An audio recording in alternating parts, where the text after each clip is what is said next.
बांग्लादेश की राजनीति आज एक साथ दो दौर देख रही है, एक युग का अंत और एक नई सियासी शुरुआत। बांग्लादेश की पहली महिला प्रधानमंत्री बीएनपी प्रमुख और देश नेत्री कहलाने वाली बेगम खालिदा जिया अब नहीं रही। 80 साल की उम्र में उनका निधन हो गया और इसके साथ ही बांग्लादेश की राजनीति का एक ऐतिहासिक अध्याय बंद हो गया। पिछले कई दिनों से खालिदा जिया की हालत बेहद नाजुक थी।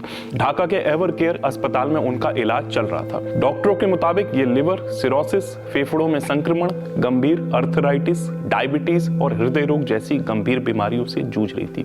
हालात बिगड़ने पर उन्हें आईसीयू में शिफ्ट किया गया, लेकिन तमाम कोशिशों के बावजूद उनके शरीर के कई अंगों ने काम करना बंद कर दिया।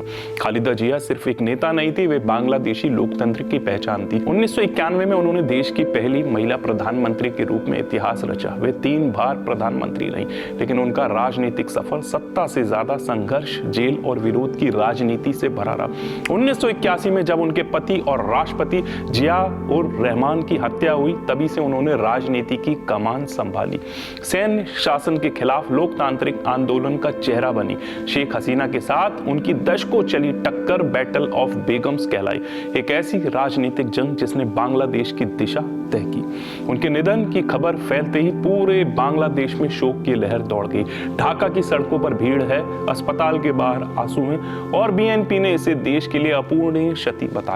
लेकिन इसी शोक के बीच राजनीति का अगला अध्याय भी लिखा जा रहा है। 17 साल के निर्वासन के बाद देश लौटे उनके बेटे तारिक रहमान आखिरी समय में अपनी मां के साथ मौजूद थे और अब तारिक रहमान ने ढाका और बोगरा सीट से अपना चुनावी पर्चा दाखिल कर दिया है। ये पर्चा सिर्फ एक नामांकन नहीं, ये सियासी ऐलान है। ऐलान कि बीएनपी अब सहानुभूति नहीं, सीधी सत्ता की लड़ाई में उतर चुकी है। अब सवाल यह है कि क्या खालिदा जिया की विरासत तारिक रहमान को चुनावी जीत दिला पाएगी, क्योंकि खालिदा जिया का जाना एक युग का अंत है और तारिक रहमान का चुनाव शायद बांग्लादेश की राजनीति की नई शुरुआत।